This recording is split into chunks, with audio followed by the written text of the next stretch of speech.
Bismillahirrahmanirrahim. Assalamualaikum warahmatullahi wabarakatuh. Alhamdulillahirrahmanirrahim. Kita kembali dipertemukan oleh Allah walaupun lewat interaksi video ini, namun semoga tidak mengurangi semangat kita semuanya untuk belajar gitu ya. Baik, kita ketemu lagi di pembelajaran Bina Pribadi Islami atau BPI, masih di bab yang sama dengan pekan kemarin, yaitu konsep diri dalam Islam gitu kan kita sudah bahas ini yang pertama, keistimewaan manusia. Nah, maka hari ini kita akan bahas tentang yang kedua dan ketiga, yaitu bangga terhadap keislaman diri dan bagaimana cara untuk memperbaiki diri gitu ya. Kita sudah tahu kan kemarin bahwa kita sebagai manusia itu cukup istimewa itu dalam artian yang terbaik lah, makhluk ciptaan Allah yang paling baik di antara makhluk ciptaan Allah yang lainnya. Maka ya, kita bersyukur gitu. Dan seharusnya kita senantiasa bersyukur kepada Allah. Kita diciptakan sebagai manusia. Nah, sebagai manusia Islam terutama, maka dengan segala yang Allah berikan itu, maka seharusnya kita bangga gitu ya. Bangga terhadap keislaman diri kita. Gitu ya. Nanti kebanggaan inilah yang membuat kita harapannya bisa membuat semakin taat kepada Allah gitu ya. Semakin karena bangganya, maka kita akan dengan sangat pedenya mensyiarkan ya, melaksanakan dan mengamalkan ajaran-ajaran Islam yang kita sudah pelajari gitu ya. Baik, kita lanjut dengan bangga terhadap keislaman diri kita ini. Ya, baik. Dengan keislaman ini ya, maksud Ustazah, agama Islam gini ya, adalah agama yang membanggakan kita gitu ya. Tapi bukan untuk disombong-sombongkan gitu ya, bukan untuk ketika memang harus Ustazah cuma khawatir jangan sampai kita sendiri tidak pede gitu ya, atau bahkan mungkin menjadi kecil hati ya, tidak pede dengan Islam kita sendiri. Nauzubillah min dzalik gitu ya. Mungkin kita jadi kenapa bukan, kalau mereka kayaknya keren deh, agama mereka keren deh. Wah, ini yang khawatirnya, membahayakan sekali. Tidak bangga terhadap keislaman diri kita. Nah, makanya yang dibangun sekarang ini adalah bagaimana kita bisa, seharusnya kita bangga terhadap keislaman kita gitu ya. Bangga sebagai orang Islam gitu ya. Jangan sampai malah tidak pede dengan keislaman kita gitu ya. Salah. Ya, yang pertama, kenapa kita harus bangga terhadap keislaman kita? Yang pertama adalah karena agama ini adalah satu-satunya agama yang diakui di kitab suci kita gitu ya. Mungkin kita bilang, ya wajar lah diakui di kitab suci kita, kan agama kita. Tapi silakan cari di kitab yang lainnya, silakan baca lah gitu ya. Di kitab-kitab yang lainnya, mereka sendiri dalam kitab itu dicantumkan gitu ya, bagaimana agama itu yang diakui oleh dalam kitab mereka gitu ya. Ini dalam Islam, silakan dilihat, saya lupa bawa tadi ini Al-Quran di surah Al-Imran ayat 19 gitu ya, bahwa yang diakui, yang kalau diakui itu artinya yang tidak diakui berarti tidak dianggap gitu ya. Jadi yang dianggap, yang nanti akan mendapatkan penilaian gitu ya dari Allah, tentu saja nanti akan mendapatkan balasan dan sebagainya dari Allah, yaitu agama Islam gitu ya.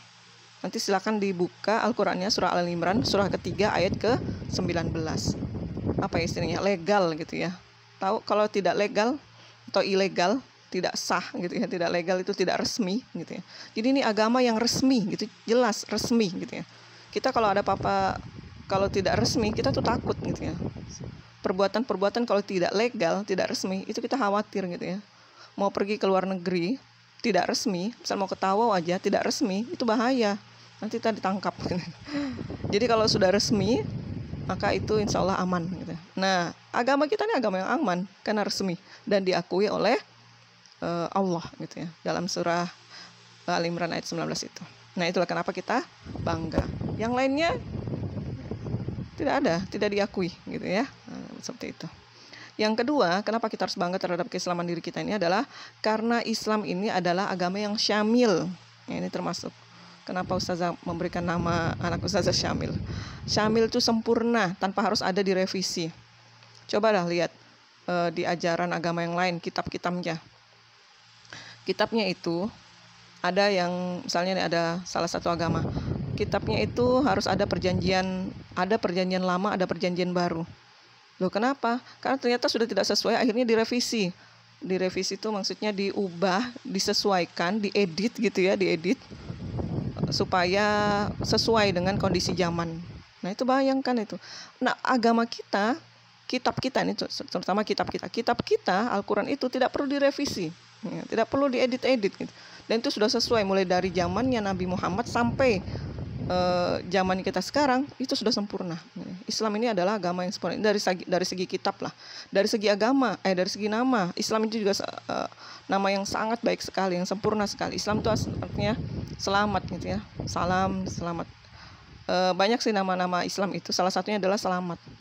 Artinya ketika orang masuk dalam agama Islam, insya Allah dia selamat. Untuk apa kita bisa dapat banyak uang, untuk apa kita dapat gelar dan sebagainya, kalau tidak selamat untuk apa? Iya, nanti bakal dapat uang 1 triliun, tapi besok mati. Tidak selamat gitu ya.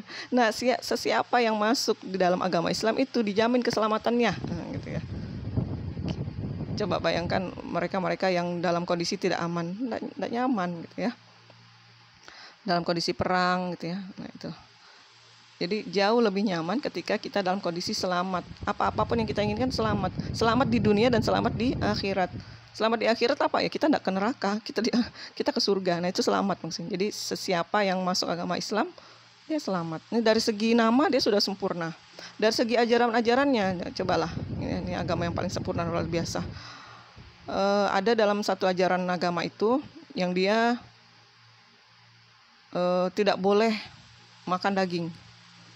Ada tuh yang botak-botak tuh ya, tidak boleh makan daging, tidak boleh, pokoknya udah makan sayur aja terus, makan buah-buahan, vegetarian namanya. Ada lagi di ajaran itu semuanya boleh, mau yang haram ya, bagi kita itu haram semua diembat. Makanan juga sama, minuman juga seperti itu, semua diembat. Tapi Islam tidak gitu ya. Islam tidak melarang selarang-larangnya gitu ya, cuma buah aja tidak, daging juga boleh, bahkan lebih banyak daging ya, yang daripada yang diharamkan gitu maksudnya ya. Daging kita dibolehkan gitu ya, tapi tidak juga semuanya, karena ada yang membahayakan gitu ya. Walaupun bukan itu alasan utamanya kenapa kita tidak misalnya makan daging babi, makan daging anjing, bukan hanya karena bukan hanya masalah kesehatan saja gitu ya, tapi ini lebih kepada ketaatan kita kepada Allah. Yang dilarang itu lebih sedikit daripada yang dibolehkan oleh Allah gitu.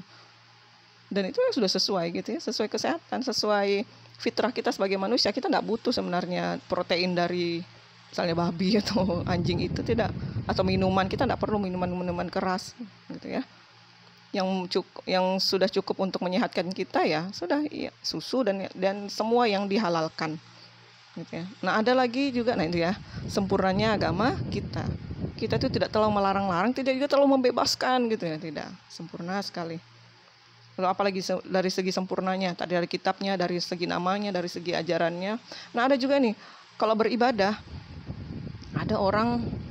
ada di ajaran agama itu sampai dibilang pelayan Tuhan, itu tidak boleh menikah, tidak boleh berkeluarga, pokoknya dia pelayan Tuhan aja sudah. Sementara di Islam, atau ada juga yang ajarannya luar biasa, pokoknya terserah lah gitu ya, mau berkeluarga tidak berkeluarga, ada liberalisme namanya ya, bebas sebebas-bebasnya.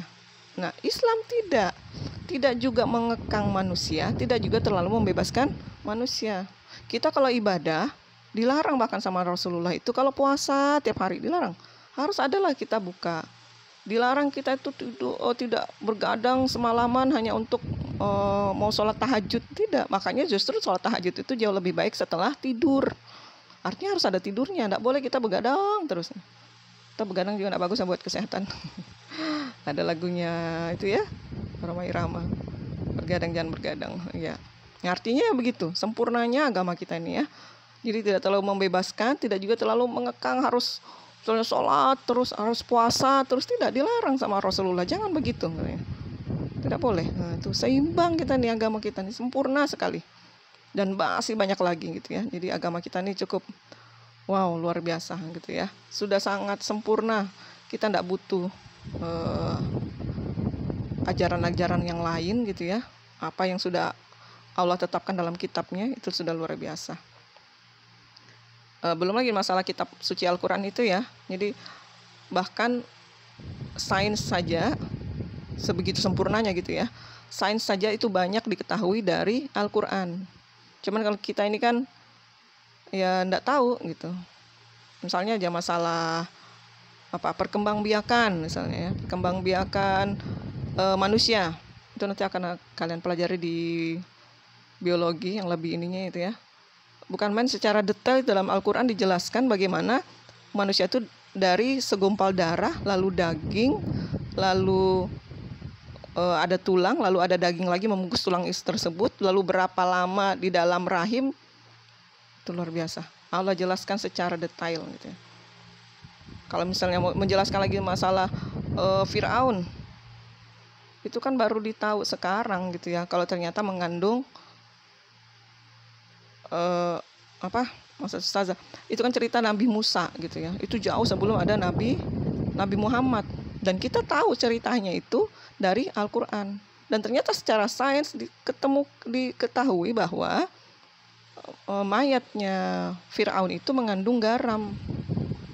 Artinya apa? Ya memang sudah pernah tenggelam di laut gitu kan. Nah gitu. Dan itu baru-baru aja. Maksudnya ya abad-abad ke-19 itu. Padahal kisahnya sudah lama. Belum lagi yang lain-lainnya lah, luar biasa. Banyak. Dan tidak perlu direvisi. Sekali lagi, tidak perlu direvisi, tidak perlu diedit-edit. Sudah sesuai mulai dari zaman Rasulullah sampai zaman sekarang. Itu sudah sesuai dengan perkembangan zaman. Jadi sempurnanya agama kita ini. Itu kita harus bangga. Yang ketiga adalah teladannya abadi, yaitu Rasulullah Muhammad SAW. Nama Rasulullah itu bahkan sudah disebutkan mulai dari zaman Nabi Ibrahim gitu ya. Bahwa nanti akan ada seorang nabi yang bernama Nabi Muhammad gitu ya. Jadi zaman Nabi Adam, astagfirullah. Dari zaman Nabi Adam itu sudah tersebut nama Muhammad, Nabi Muhammad. Begitu bagusnya, begitu baiknya, apalagi setelah zamannya. Apalagi kita yang sudah hidup di zaman setelah beliau, sudah banyak mendengar bagaimana kisah-kisahnya walaupun kita tidak hidup bersama gitu ya. Keteladanannya luar biasa gitu ya. Ya di samping juga oleh nabi-nabi yang lain. Dan lihat saja gelarnya gitu ya, Sallallahu Alaihi Wasallam. Gitu ya. Memang lebih baik gitu ya, lebih baik. Tapi bukan berarti kita tidak boleh tidak boleh juga mencela para nabi gitu ya. Karena memang mereka juga luar biasa. Apalah diri kita ini ya kalau dibandingkan para nabi yang lain. Namun yang paling baik di antara mereka adalah nabi gitu ya. Adalah Nabi Muhammad SAW maksud saya. Artinya begini, di antara manusia yang paling baik, nabi itu jika sudah disebutkan nabi berarti kan dia adalah manusia yang terbaik gitu. Itu nabi. Apalagi di antara nabi gitu ya. Di antara nabi ada nabi yang paling baik. Nah, itu pastilah lebih baik lagi. Yaitu Nabi Muhammad Sallallahu Alaihi Wasallam. Jadi teladan kita ini sudah sesuai dengan tidak perlulah kita cari keteladan yang lain gitu ya. Boleh, tapi setelah kita mencontohi keteladanan dari Rasulullah Sallallahu Alaihi Wasallam yang sudah dijamin masuk surga gitu ya. Kita contohi aja beliau. Ngapain kita contoh tokoh-tokoh yang tidak jelas gitu ya. Terutama kalau sekarang kan zamannya K-pop ya. Mencontohi mereka untuk apa? Mereka yang tidak dijamin masuk surga, ngapain ngikuti mereka? Ya kecuali kalau misalnya artis-artis ya yang bagus, boleh dicontohi.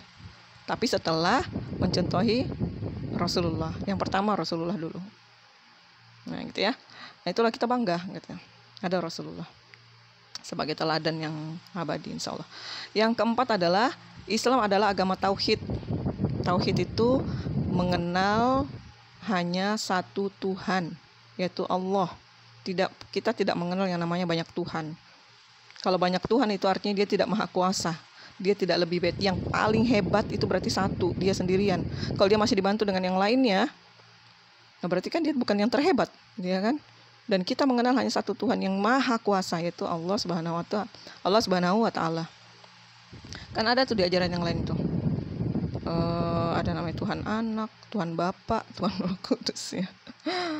kok nauzubillah min zalik, masa Tuhan punya anak gitu ya.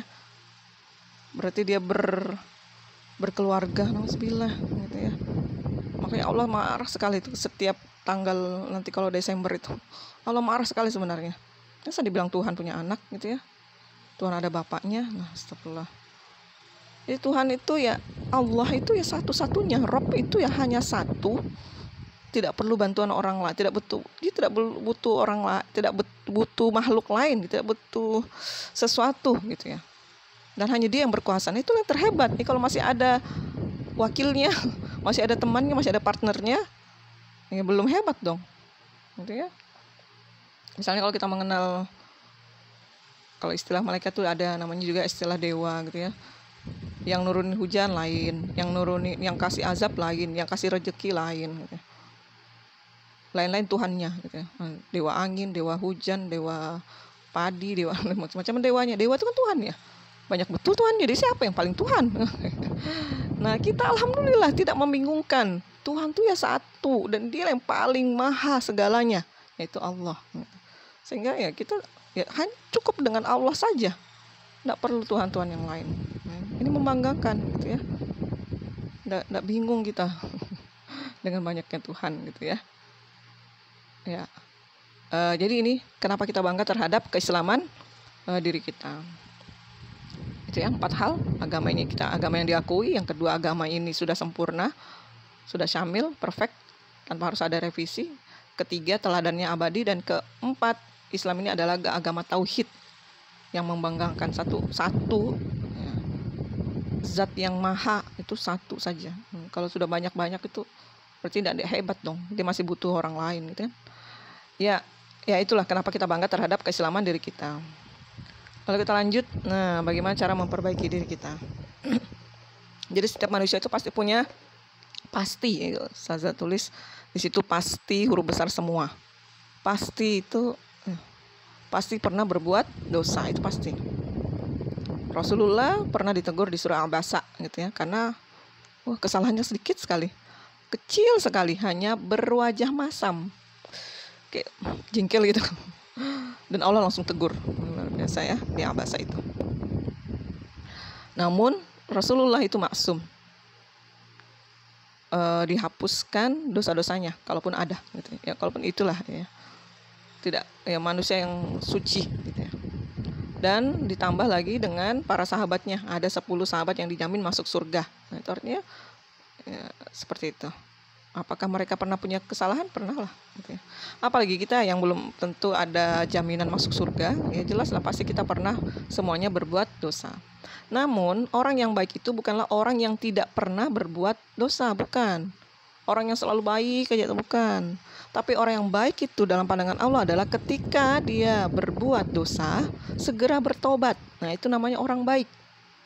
Seketika berdosa, ketika melakukan maksiat, seketika itu dia segera bertobat. Itu yang disebut sebagai orang baik.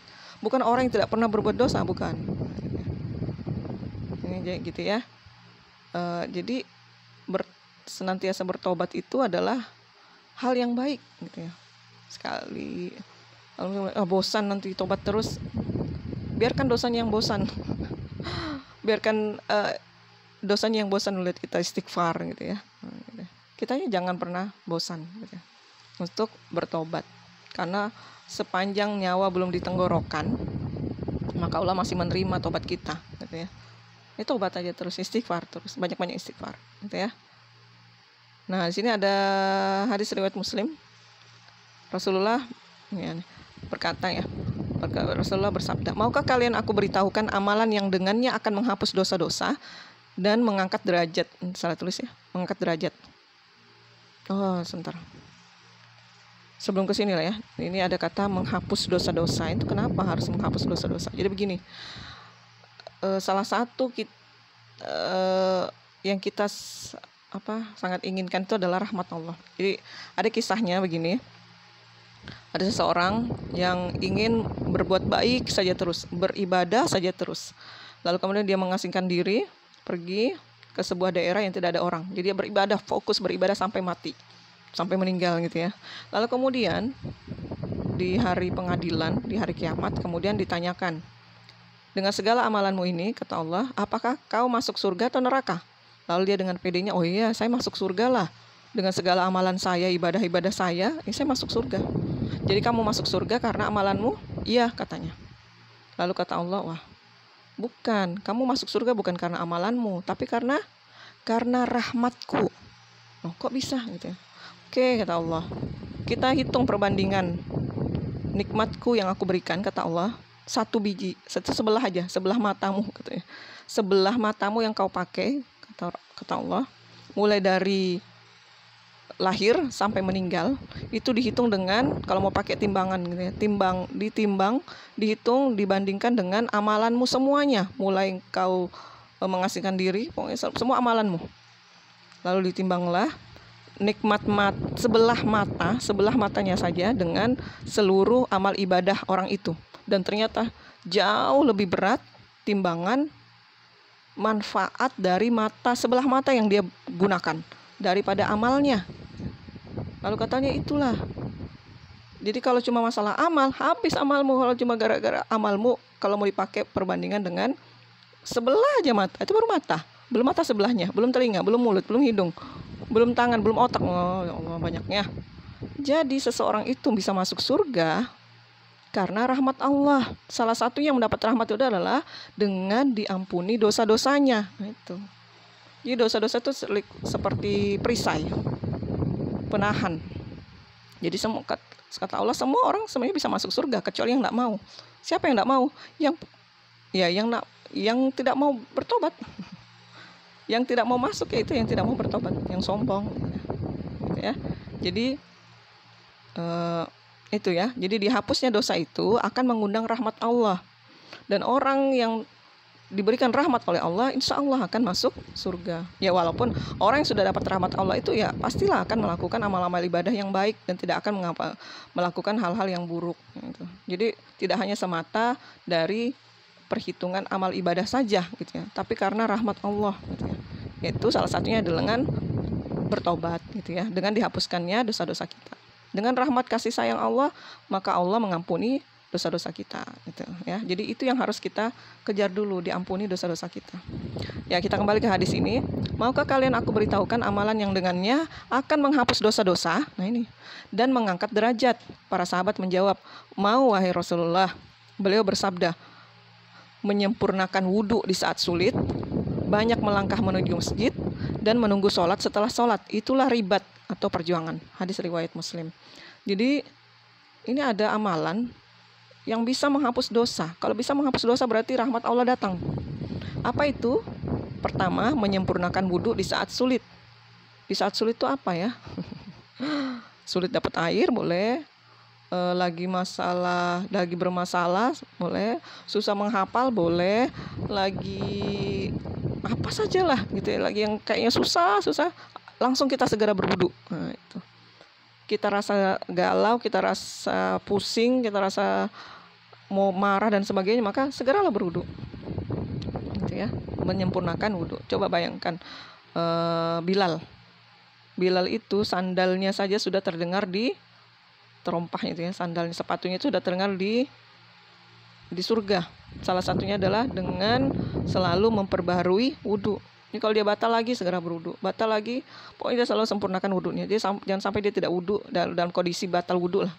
Ketika batal wudu gitu. Padahal kita bayangkan di zaman dahulu tuh dengan kondisi di Arab air itu susah.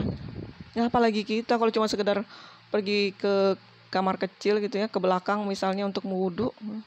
Apa sih susahnya? Gitu ya. Nah, jadi ini seperti itu, menyempurnakan wudhu di saat yang sulit. Sulit itu tidak hanya sulit air, tapi juga sulit mungkin kondisi kita, gitu ya. Lagi marah kah, lagi galau kah, lagi susah menghafal, lagi susah belajar, tidak ngerti dan sebagainya. Wudhulah segera. Bingung saya ustazah dengan matematika nih, sudah wudhu dulu, wudhu. Ya. Lalu yang kedua adalah banyak melangkah menuju masjid. Nah ini terutama laki-laki, terutama ikhwan, gitu ya. Ya sering-sering. Ya walaupun sekarang kan masih pandemi ya, tapi kan sudah ke masjid ini sudah menjadi tidak masalah gitu ya. Ya artinya rindu masjid, rindu sholat. Kita ngapain sih di masjid? Nggak mungkin kan di masjid itu mau ngapain coba? Satu aja kegiatan di masjid itu mendekatkan diri kepada Allah. Nggak mungkin mau main game di masjid, enggak. Itu artinya itu ya, banyak melangkah menuju masjid, segera mendekati Allah. Yang ketiga adalah nah ini yang luar biasa nih, menunggu sholat setelah sholat. Bayangkan, jadi setelah sholat itu, misalnya tadi habis sholat duhur, nunggu lagi, aduh kapan ya sholat asar lagi, kepengin ketemu sama Allah deh, kepengin ngomong deh sama Allah, aku tuh begini. Itu luar biasa. Ada nggak yang begitu? Habis sholat yang ditunggu ada sholat, bukan kayak kita ya kan, pas assalatu wassalamualaikum langsung mau sholat sudah kah? Gitu ya. Jadi seperti itu, sholatnya malah kaget, mau sholat ya sudah. Jadi yang justru yang dianjurkan itu adalah menunggu waktu sholat. Kapan nih sholat? Cepat deh wudu gitu. Nah, itu orang-orang yang seperti ini insya Allah akan menghapus dosa-dosanya dan mengangkat derajatnya. Mengangkat derajat itu apa? Dimuliakan, dipuji oleh Allah gitu ya. Kita coba ya dipuji sama manusia, dipuji sama ustazahnya, dipuji sama ustadz, dipuji sama orang tuanya. Suka kan? Apalagi kalau yang memuji itu adalah Allah, yang memuliakan itu adalah Allah. Kan main gitu ya. Ya, lalu situ dikatakan itulah ribat, itulah perjuangan. Ya, memang hal-hal ini tidak gampang, tapi ya itulah akan menghapus dosa dan mengangkat derajat. Ya, demikian tentang hari ini ya, yaitu konsep diri dalam Islam. Itulah konsep kita dalam konsep diri manusia, diri kita ini dalam memahami Islam itu dengan baik. Ya seperti itu. Ya, semoga bisa dipahami. Ya, Ustazah sih harapannya ini ditonton ya. Yang tidak nonton segeralah. Kalau misalnya masih kurang paham lagi, silakan diulang-ulang. Semoga menambah wawasan dan terutama yang paling penting adalah menambah keimanan kita semuanya. Termasuk kepada ustazah juga gitu, terutama apalagi yang menyampaikan gitu ya. Oke, demikian dari ustazah, semoga bermanfaat. Assalamualaikum warahmatullahi wabarakatuh.